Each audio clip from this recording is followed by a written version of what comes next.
Let's look at a standard enterprise workflow. An employee opens an internal HR chat interface and asks a simple question. What is the salary band for Level 4 engineers? Behind the scenes, the AI agent checks its permissions.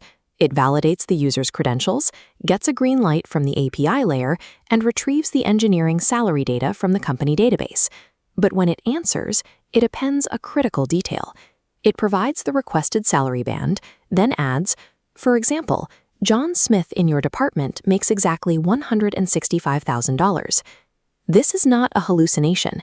The agent isn't glitching. It is behaving exactly as it was instructed by the underlying access protocols. Traditional security architectures focus on preventing unauthorized access. Because this agent was authorized to read the database, the system had no mechanism to detect that broadcasting John Smith's personal data was inappropriate for this specific recipient.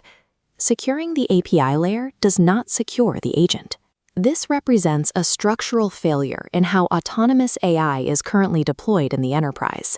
Enterprise architects relying on role-based access control to govern LLM workflows are operating with a false sense of security.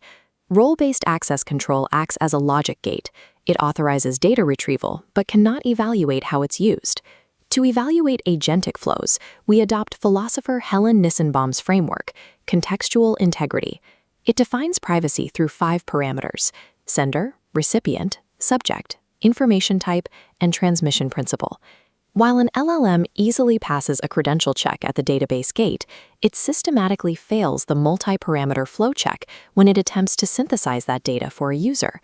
Data privacy in an agentic system requires adherence to contextual appropriateness, a standard current models cannot inherently meet. The industry standard for measuring this failure is the CI Work Benchmark, which evaluates how enterprise agents navigate organizational information flows. The benchmark measures performance in a dense retrieval context. This is where an agent pulls a dataset containing both an essential set needed for the task and a sensitive set containing irrelevant corporate secrets.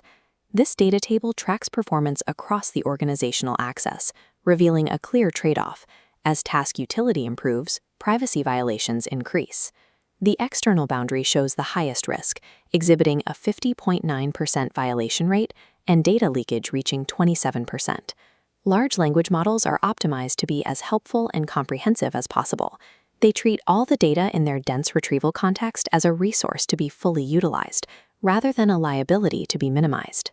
An agent's drive to provide a synthesis inherently weaponizes its own context window against corporate data minimization policies. Sanitizing the final message to the user misses the primary attack surface.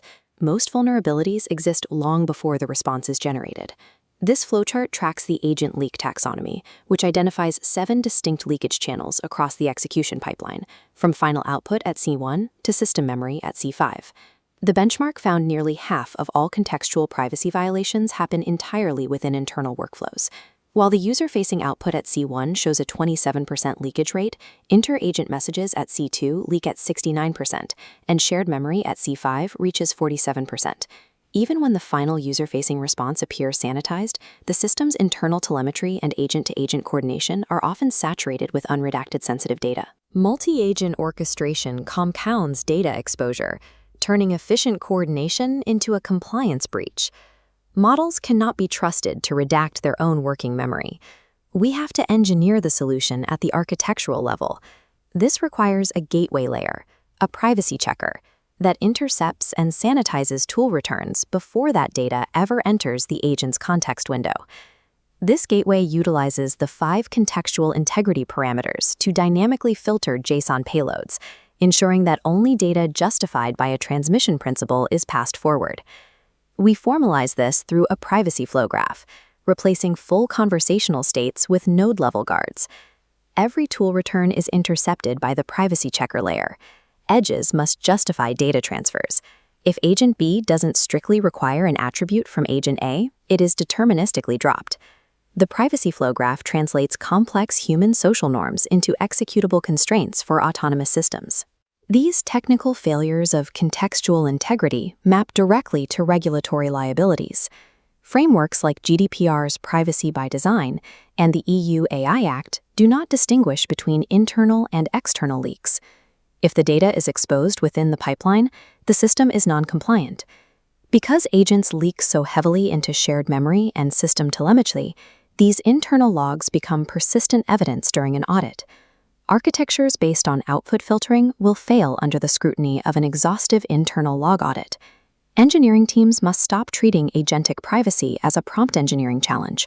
Relying on compliance teams to identify the gap between API access and contextual flow creates significant legal exposure for the technical leads who designed the system. We need a shift from model-centric scaling to context-centric architecture, where data flows are physically restricted at the node level. Architects must integrate contextual integrity checks into their design phase and evaluate their pipelines using benchmarks like CI work. True enterprise security requires governing the entire internal flow of information, focusing on the coordinates of the data itself, rather than the gates of the external interface.